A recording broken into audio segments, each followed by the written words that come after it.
wabarakatuh. Berikut akan saya jelaskan tentang rencana perkuliahan dan kontrak perkuliahan mata kuliah Statistika Dasar. Perkenalkan, nama saya Dian Kusumawardani. Pada semester ganjil ini, saya mengampu mata kuliah yaitu mata kuliah Statistika Dasar pada Prodi Pendidikan Agama Islam. Ini rencana pertemuan. Jadi saya bagi menjadi dua, pertemuan pertama sampai pertemuan ke-8, kemudian pertemuan 9 sampai ke-16.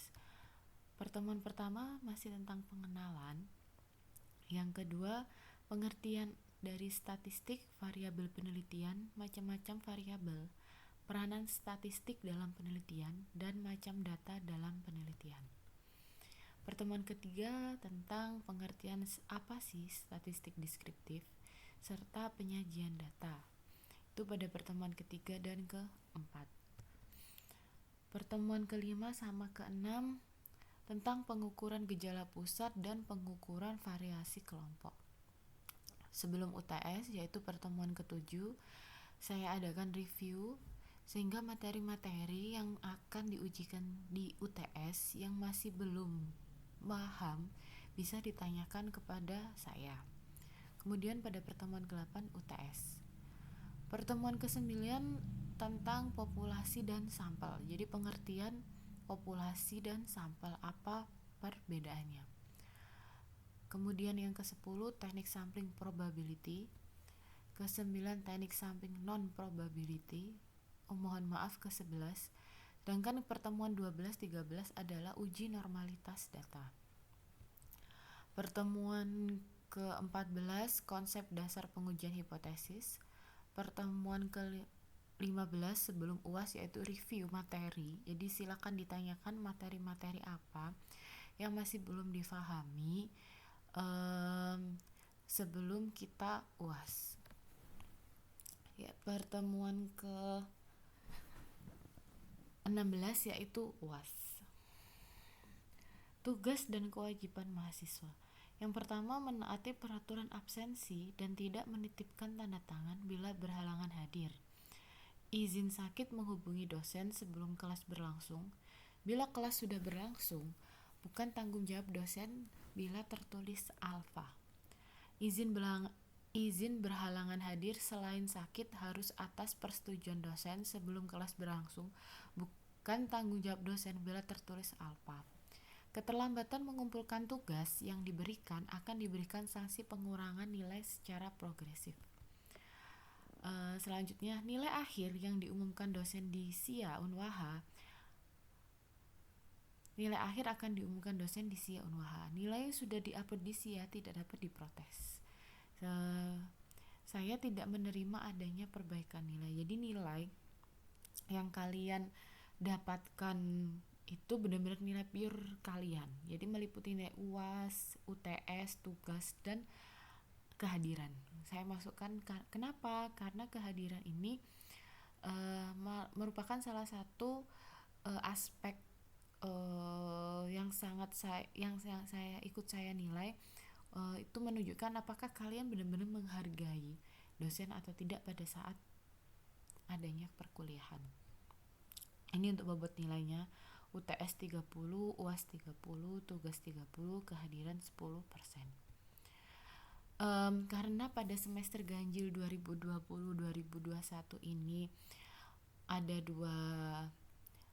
dua metode pembelajaran. Yang pertama luring yang hanya sebentar sekitar 30 menit dan daring online. Luring ini hanya sebulan sekali, sedangkan daringnya ini jadi kita basisnya sebenarnya lebih berfokus pada yang di daring. Daringnya di sini saya memaksimalkan pada e-learning.unwaha.ac.id dan YouTube atau nanti Google Meet. Sedangkan untuk absensi kelas selama daring menggunakan Google Form.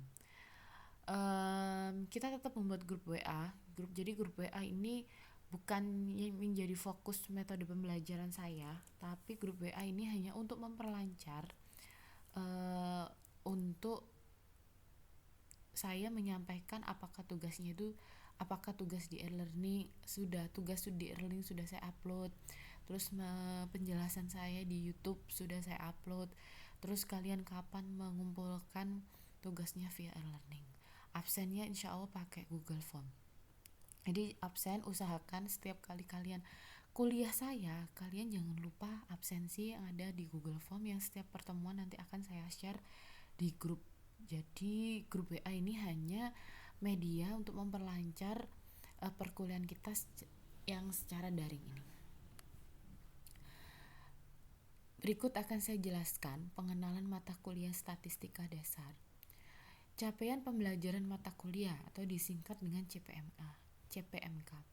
Mahasiswa dapat memiliki pengetahuan tentang dasar-dasar dalam analisis data dan penelitian, serta mengimplementasikannya sesuai dengan perkembangan sains dan teknologi.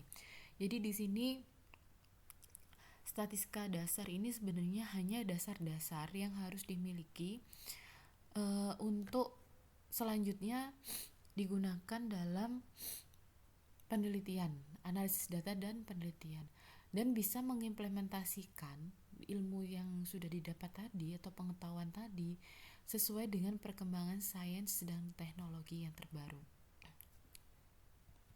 Selanjutnya, deskripsi singkat mata kuliah. Mahasiswa dapat memiliki pengetahuan tentang dasar-dasar dalam analisis data dan penelitian, serta mengimplementasikan sesuai dengan perkembangan sains dan teknologi. Materi yang disajikan pada mata kuliah ini meliputi statistika deskriptif. Jadi kalau statistika deskriptif di sini hanya mendeskripsikan, tidak mengambil keputusan. Jadi tidak ada pengujian hipotesis dalam statistika deskriptif. Kemudian selanjutnya pengujian hipotesis, analisis regresi, dan uji validitas reliabilitas instrumen penelitian. Mata kuliah ini lebih menekankan pada pemahaman dan langkah pengujian hipotesis sehingga mahasiswa mampu mengaplikasikannya menggunakan alat batu yaitu SPSS. Berikut ini pustaka utama yang saya gunakan, yaitu yang pertama Imam Ghazali, Statistika Non-Parametrik, Iqbal Hasan, Analisis Data Penelitian dengan Statistik, Prof. Sugiono, Statistika untuk Penelitian. Sedangkan untuk pendukung, pustaka pendukung Draper and Smith, Analisis Regresi, Basuki Agustri dan Prawoto, Analisis Regresi dalam Penelitian Ekonomi dan Bisnis. Tugasnya yaitu mendata nilai IP semester genap teman satu kelas dan lama belajar dari teman satu kelas itu tadi. Data ini dijadikan 3 kolom. Jadi kolom pertama itu kolom nama kalian, kolom kedua IP. Kalau seumpama IP di semester genap ini belum muncul, bisa digunakan IP di semester 1. Setelah IP di semester 1 setelah itu baru lama belajar. Data ini kalian kumpulkan. Jadi data teman satu kelas dikumpulkan. Setiap anak mempunyai soft file dari data ini. Kenapa? Karena data ini akan kita gunakan nanti untuk materi selanjutnya. Jadi saya harap kalian benar-benar mengumpulkan data ini. Jadi datanya nggak boleh sembarangan. Jadi benar-benar nilai IP dan lama belajar kalian dari teman satu kelas. Selanjutnya berikut ini RPS. Jadi ini RPS yang sudah saya buat untuk mata kuliah statistika dasar. Yang di sini sudah ada CPL Prodi. Jadi CPL Prodi yang dibebankan pada mata kuliah. Ini ada setiap pertemuan ini daring online itu sudah ada. Untuk lebih ringkasnya di sini, jadi jadwal pertemuan kita selama 1 semester. Saya besarkan. Nah, ini sudah saya buat jadwal perkuliahan mata kuliah statistika dasar tahun ajaran 2020-2021. Mulai dari ini saya ambil contoh di kelas reguler kelas D. Ini sebenarnya untuk kelas-kelas yang lain sama saja, hanya perbedaan di harinya saja. pertemuan pertama masih luring untuk absen ganjil. Minggu kedua luring absen genap. Selanjutnya untuk pertemuan ketiga dan keempat, materinya nanti di video pembelajaran, tugasnya nanti ada di e-learning. Presensinya atau absensinya nanti menggunakan insya Allah Google Form. Jadi ini materinya istilah pokok, nanti saya buatkan video kemudian saya share ke kalian. Terus konsep statistika deskriptif, ya, perhitungan mean, median, modus. Kemudian pertemuan kelima, konsep dan macam-macam model penyajian data. Jadi di sini untuk absen ganjil tuh luring. Jadi kita masuk tatap muka di kelas.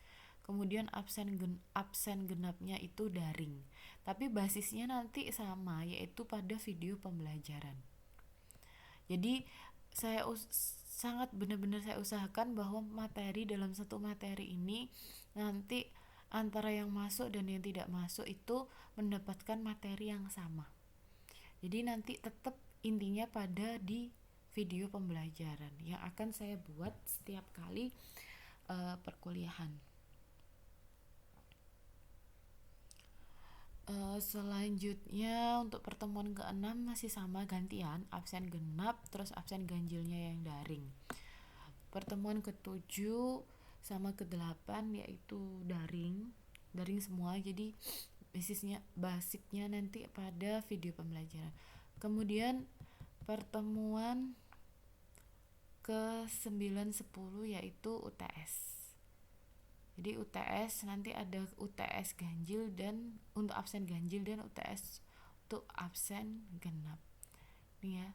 Jadi tolong e-learningnya, saya mohon e-learningnya tolong diingat-ingat lagi, dibuka lagi e-learningnya karena nanti kita akan banyak upload tugas tuh pada via e-learning, terus upload materi video apa via e-learning. Sampai sini jika ada pertanyaan silahkan ditanyakan waktu kita punya kesempatan tatap muka atau boleh di grup yang sudah kita buat. Jadi grup WA itu gunakan semaksimal mungkin dengan pembahasan tentang kuliah, jangan melebar dari pembahasan tentang perkuliahan kita. Sepertinya sudah cukup apa yang saya jelaskan. Saya akhiri. Wassalamualaikum warahmatullahi wabarakatuh.